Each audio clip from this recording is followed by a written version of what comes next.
When Auden Larrett was selectively accepting easy social media style matches, we arm wrestling fans criticized him so much that he made a complete 180 turn. So, in a way, what the fans wanted, they actually got it. But did it really help Auden Larrett or even the fans? Did it harm Auden's career? It all started at King of the Table 10 when Auden had a match against a much smaller arm wrestling whisperer. And as expected, Auden dominated that match. And the amount of hate, despite the victory that Auden got afterwards, was something that we had never seen before. The only person that I saw get more hate than that was Michael Todd in 2018 when he beat Devin Larrett. After that, Auden arm wrestled James English, again got some more hate, and the hate continued when he defeated the Korean Hulk at King of the Table 12. So this is when Devon and Auden realized that this strategy is probably not going to work. Although Auden won all three of these matches, he's too young to handle this kind of hate. Then they had a match against Artem Ternenko. While some people were expecting Auden to win this one too, they were saying this is also an easy match, but the result proved otherwise. Auden lost that match 3-0. And then a match against Mayan Stringas on the left arm.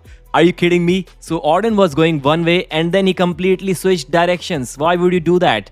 Mayan almost defeated Zorab Tavbaridze in a 95 kg match now. And Auden stepped in at the last moment in this match, and obviously he wasn't ready for Mayan. I don't think he ever will be. And then after that, despite knowing very well that Coach Ray is slightly stronger than Artem Ternenko, who had already defeated Auden still took a match against him and lost that match as well.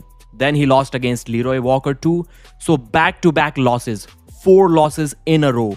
Did it really help his career? And now he has even stopped thinking about only going against guys who are really popular, who are going to help him sell the matches. Auden is accepting whatever at this moment. So while we criticized him for not taking good matches, not taking difficult matches, getting only selective matches, we should be praising him for what he's doing right now. And I don't see too much of that praise. After that, he defeated Jan Thoman at Lion Pride Arm Wrestling 3. That was a good match. Auden lost one round, I think, but he came back and won it. And recently, a day ago, he destroyed Kevin Wolf. Kevin did an amazing trash talk in that Aussie Arm Wrestler podcast. For arm wrestlers, if you need to learn how to trash talk your opponent, you should definitely watch that podcast. But that didn't help Kevin Wolf. He lost the match. He couldn't even get to the strap against a younger, faster, stronger Auden Larrett. And Kevin Wolf has been Leonidas Arcona's coach. Leonidas was there seeing, watching, getting his coach destroyed by Auden. Arm Havoc 13 was an amazing free-to-watch super match event. So let's talk about some of the high-profile super matches. Philip Larson went against Bogus on the left arm. He lost the first round on fouls, but then he came back and ended up winning the match 3-1. Dominant performance. Auden Larrett versus Kevin Wolf, we have already discussed that.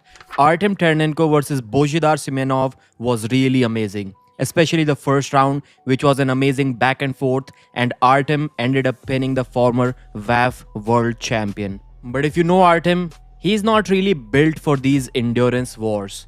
He ended up kind of gassing himself out in the later rounds, but he still put up a good fight. Despite that, lost the match 3-1. Vashegan Hovhannissian had too much power for Hristo Delijakov's King's move, and he ended up winning the match 3-0. Nedelin Ristov really dominated Tom Rositz in their left arm match. I was not expecting that kind of dominance. It wasn't even close. Yanis Omolins showed a complete masterclass of arm wrestling to Kirsten.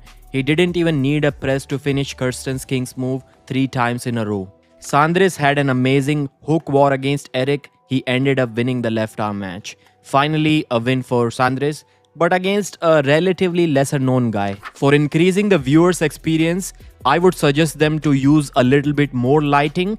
I know it would kind of go against the theme that they are going for, but that theme may look cool in person when you are there. But watching some low light experience on your screen isn't the best experience that you can get. Thanks for watching. Please subscribe to the channel. I'll see you again.